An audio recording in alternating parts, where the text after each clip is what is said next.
DMTV Info, votre chaîne d'information en temps réel. La politique, la santé, le sport, les faits de société, la musique, les rumeurs et bien plus encore.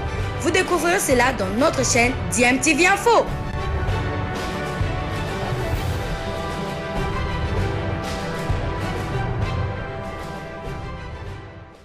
Vous êtes sur DMTV, bonjour ou bonsoir, tout dépend de l'heure à laquelle vous nous suivez. Tout plaisir est pour nous de vous retrouver, mais surtout de savoir que vous êtes nombreux en train de suivre votre chaîne YouTube DMTV. DMTV qui vous propose un petit tour du côté des léopards U23. Vous le savez, la République démocratique du Congo a été invitée à participer en tout cas à la CECAFA Cup, ce tournoi où la RDC est invitée et pourra donc y participer. Un tournoi qui avait été initialement prévu pour le 3 juillet, donc du 3 au 18 juillet, mais qui a été reporté au 17 juillet. C'est le directeur de la compétition, Zika Gacho, qui a annoncé que le coup d'envoi du challenge CECAFA Cup U23 allait initialement prévu du 3 au 18 juillet à Bayer Dar en Éthiopie et reporté pour le 17 juillet. Il stipule que ce report fait suite aux difficultés de voyage que pourraient rencontrer certaines équipes avec le retour du Covid-19 dans leur pays. Il motive aussi cette décision au regard du Soudan du Sud, dont certains de ces joueurs se retrouvent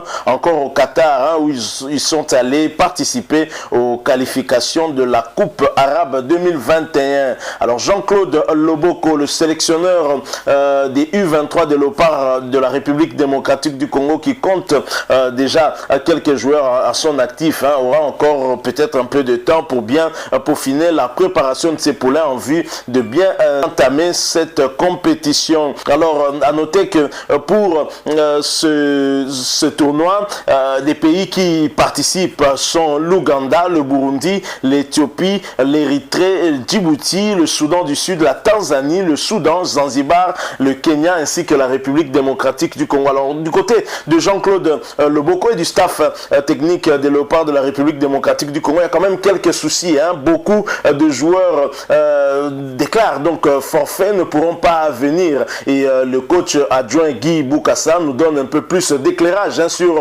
les raisons la raison qui explique que ces joueurs, pour la plupart venant d'Europe, ne puissent pas venir pour renforcer l'équipe nationale et donc participer à ce tournoi. Je vous propose de l'écouter, ensuite nous allons nous revenir pour conclure ce sujet, tout en vous rappelant que vous êtes en train de suivre votre chaîne YouTube DMTV. Si vous n'êtes pas encore abonné, s'il vous plaît, n'hésitez pas, abonnez-vous et n'oubliez pas d'activer la petite cloche de notification juste en cliquant sur celle que vous verrez apparaître dès que vous serez abonné, parce qu'elle vous permettra de ne plus rien manquer des prochaines vidéos que nous allons vous proposer. Suivant cet extrait, nous nous retrouvons tout de suite après.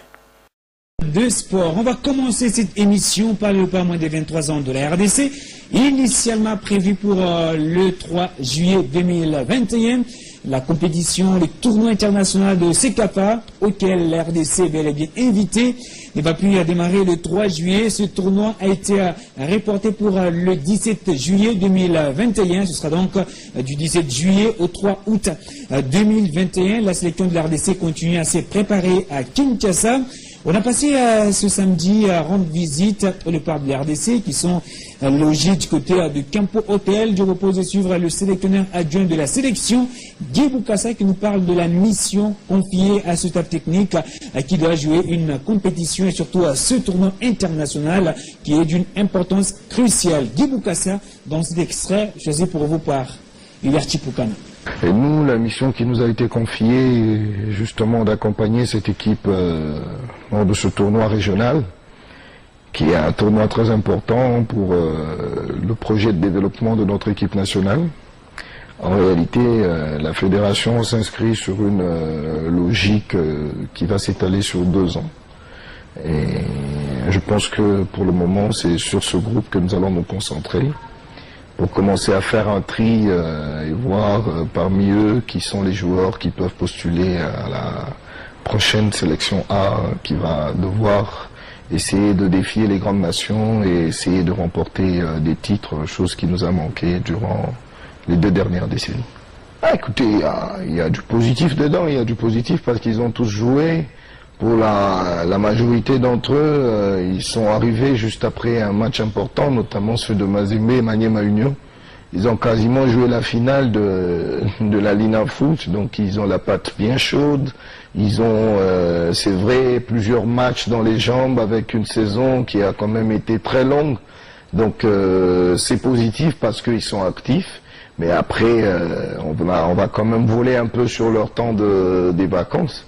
Et on va voir, on va essayer de modeler. Il y a un très bon préparateur physique qui est là. Et on essaie de mettre du bon dosage pour ne pas non plus les épuiser. Parce que juste après les tournois, il faudrait rejoindre les clubs pour la pré-saison. Mais je pense que c'est aussi un avantage parce qu'ils sont bien physiquement, ils sont bien, ils sont en confiance, ils ont fait des bonnes saisons. Et vous savez, quand on vous invite pour défendre la nation, c'est une invitation qui ne se refuse pas. Et je crois que on va trouver la formule au niveau du staff et aussi avec les joueurs pour qu'ils soient frais et qu'ils soient à mesure de répondre aux attentes par rapport à cette compétition. Un regroupement compliqué pour les léopards de la RDC des moins de 23 ans, puisque plusieurs joueurs évoluant du côté de l'Europe, tout comme du côté du Qatar, ne vont pas rallier Kinshasa à cause de la pandémie de coronavirus. Certains doivent démarrer leur saison avec leur club du côté de l'Europe. Le sélectionneur adjoint des léopards U23 de la RDC, Guy Boukassa, nous parle de tous ces joueurs absents. Entre autres, Gaël Kakouji, qui a quitté Inter pour vers Seren, William Balikushia, Nelson Balonga, Beverly Makangila. Guy Boukassa revient sur ce cas de figure. Il nous donne évidemment les motivations de ces joueurs qui sont absents de cette expédition. L'idéal aurait vraiment été d'avoir tout le groupe, tous les joueurs que nous avions ciblés.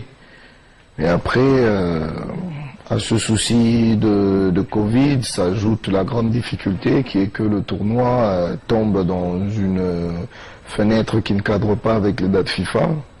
Donc les clubs ont été en droit de dire non à ces convocations parce que le tournoi coïncide avec la reprise en Europe et la majorité de ces joueurs-là est censée reprendre avec leur club. Il y a un suivi assez particulier, comme vous le savez. Donc il n'était pas judicieux pour eux de répondre à cette invitation. On avait tenu à avoir Michael Luyambula, le gardien du VfB Lufbeck en Allemagne, qui malheureusement est parti pour être normalement titulaire cette saison et donc c'était pas possible pour son club de le laisser venir, alors que le gamin avait lui-même manifesté l'envie et la volonté de venir servir son pays. Donc on l'a laissé se concentrer sur le club. Il y a Gaël Kakouji du FC Seren qui était déjà là lors de la dernière campagne avec les U23 mais qui était encore très jeune. Là maintenant il a progressé lors de la saison dernière à Antwerp et là il a été prêté chez Seren, donc il devait être là-bas pour progresser. C'est normal qu'on le laisse faire la prépa avec son club. Il y a William Balikwisha que le public connaît quand même. Il a fait des belles apparitions lors de la dernière sortie des U23. Donc c'est toujours la même raison. Il a eu une fin de saison difficile avec son club, les blessures. Et là, avec le nouveau management du club, il était question qu'on le voie et que son club le suive de près. Étant donné que ce tournoi coïncidait avec la reprise, c'était pas non plus possible. Pareil pour Nelson Balongo, qui a toujours été un patriote très volontaire, il n'a pas su répondre. On a eu aussi le cas à Beverly Makangila et Michel Galina, toujours la même raison. Donc Ngakia, on a discuté longuement, il est décidé de jouer pour le Congo, mais là vous voyez avec son club West Ham, ils sont déjà partis en stage, donc c'était pas facile pour lui de venir et il avait prévu de venir puis repartir rejoindre le club, mais après avec ce changement de date, ça n'a pas été évident pour lui.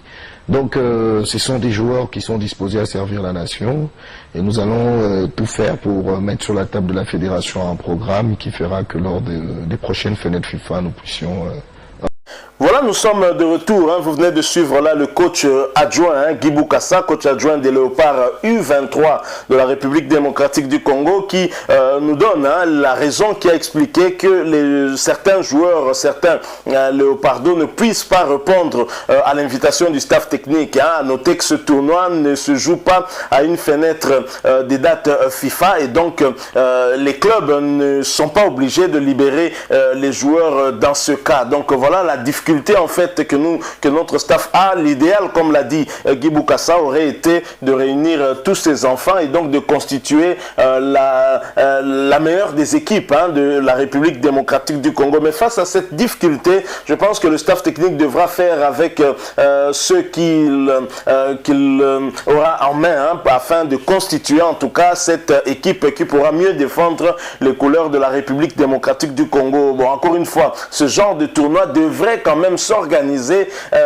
conformément aussi aux dates FIFA pour permettre à ce que toutes les équipes aient les meilleurs possibles de leur pays au moment de la compétition, parce que là c'est vrai que ça met en difficulté quand même des pays qui doivent utiliser beaucoup plus des joueurs évoluant à l'extérieur du pays. Donc voilà ce que nous avons voulu partager avec vous, cette information. La RDC qui répond en tout cas à cette invitation pour participer à ce tournoi de CECAFA, mais qui va un peu en mode diminué, puisque les joueurs qui ont été ciblés par le staff technique, le tout nouveau staff technique qui avait été nommé par la Fédération congolaise de football association, avec à sa tête le coach Loboko, suivi notamment de Guy Boukassa qui est son adjoint, et ce staff technique aura déjà un peu des difficultés par rapport à cette situation qui s'impose à lui. Voilà, nous espérons en tout cas que cette information vous aura apporté lumière par rapport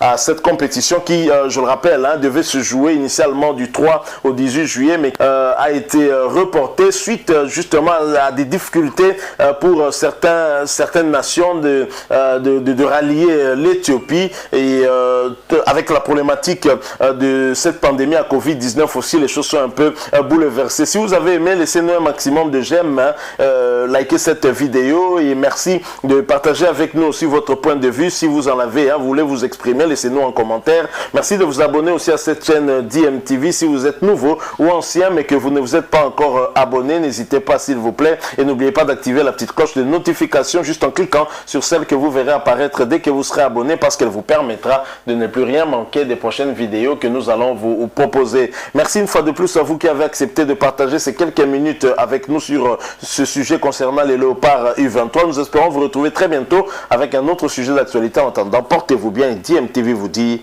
au revoir.